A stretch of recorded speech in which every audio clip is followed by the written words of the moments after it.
सुप्रभातम मित्रों, नमः संस्कृताय। आज हम सब संस्कृत व्याकरण के संधि प्रकरण में प्रवेश करते हैं। आज हम सब यह जानेंगे कि संधि है क्या, संधि किसे कहते हैं, संधि की क्या परिभाषा है। तो आइए अब प्रारंभ करते हैं। संधि आपके स्क्रीन पर दिखाई दे रहा है। व्याकरण के संदर्भ में संधि शब्द का अर्थ है वर्ण विकार। वर्ण विकार का अर्थ है बेटा स्वाभाविक परिवर्तन। जहाँ दो वर्णों के मिलने से स्वाभाविक परिवर्तन होता है उसे वर्ण विकार कहते हैं। यह वर्ण विधि भी है। वर्ण विधि तो जहाँ वर्णों का मेल होता है, संधि को वर्ण विधि भी बोलते हैं। क्यों बोलते हैं? क्योंकि संधि में वर्णों का मेल होता है, न कि पदों का। इसलिए संधि को वर्ण विधि बोलते हैं और समास को पद विधि। अब देखो यहाँ दिया है, दो पदों या एक ही पद में दो वर्णों के परस्पर व्यवधान रहित सामीप्य अर्थात संहिता में जो वर्ण विकार होता है उसे संधि कहते हैं। दो पदों, अब यहाँ दो पद समझेंगे हम, या एक ही पद। एक पद हमारा होता है, जैसे मान लो हो गया विद्यालय। विद्यालय हमारा हुआ एक पद, और जब इसका हम संधि विच्छेद करेंगे तो हो जाएगा विद्याधन आलय। तो विद्या पूर्व पद हुआ और आलय जो है दूसरा पद हुआ। ये दो पद हो गए ना। तो इसमें दिया है दो पदों या एक ही पद में दो वर्णों के परस्पर व्यवधान रहित सामीप्य अर्थात संहिता में जो वर्ण विकार होता है उसे संधि कहते हैं।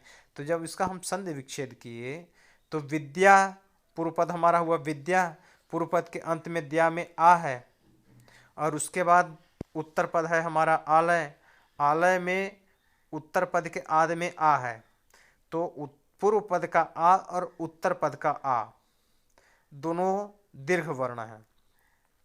अब किसी भी व्यवधान से रहित जब इनकी जो है निकटता होती है, संहिता का अर्थ है वर्णों की अत्यंत समीपता को संहिता कहते हैं। अर्थात जो अत्यंत समीप आ जाते हैं, मतलब एक हो जाते हैं, तो उसे संहिता बोलते हैं, है ना।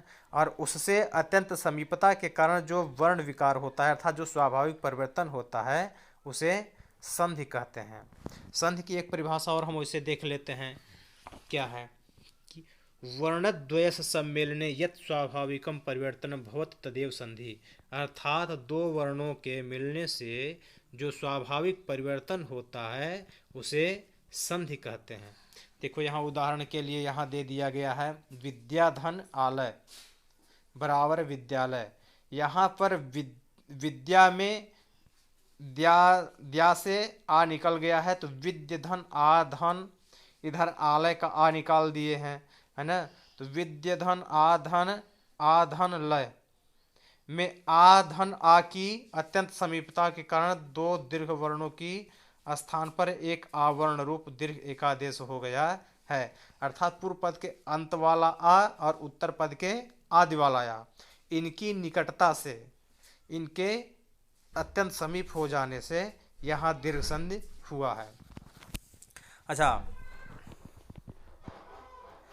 अब यहाँ देख लिए कि क्या हुआ, दीर्घ हो गया है ना। अब सर्ग संधि, स्वर संधि को अच संधि भी बोलते हैं और व्यंजन संधि को हल संधि बोलते हैं। पहला हमारा है स्वर संधि, जिसे हम बोलते हैं अच संधि। अब स्वर संधि किसे बोलते हैं, पहले ये हम जानेंगे स्वर किसे कहते हैं। दो स्वर वर्णों की अत्यंत समीपता के कारण यथा प्राप्त वर्ण विकार को स्वर संधि कहते हैं। अर्थात दो स्वर वर्णों के मेल से, दो स्वर वर्णों के मेल से जो स्वाभाविक परिवर्तन होता है अर्थात बदलाव होता है उसे स्वर संधि कहते हैं। स्वर संधि के मुख्यतः 6 भेद होते हैं। पहला है दीर्घ संधि, दूसरा गुण संधि, तीसरा यण संधि, चौथा वृद्धि संधि, पांचवा अयादि संधि और छठवां पूर्व रूप संधि।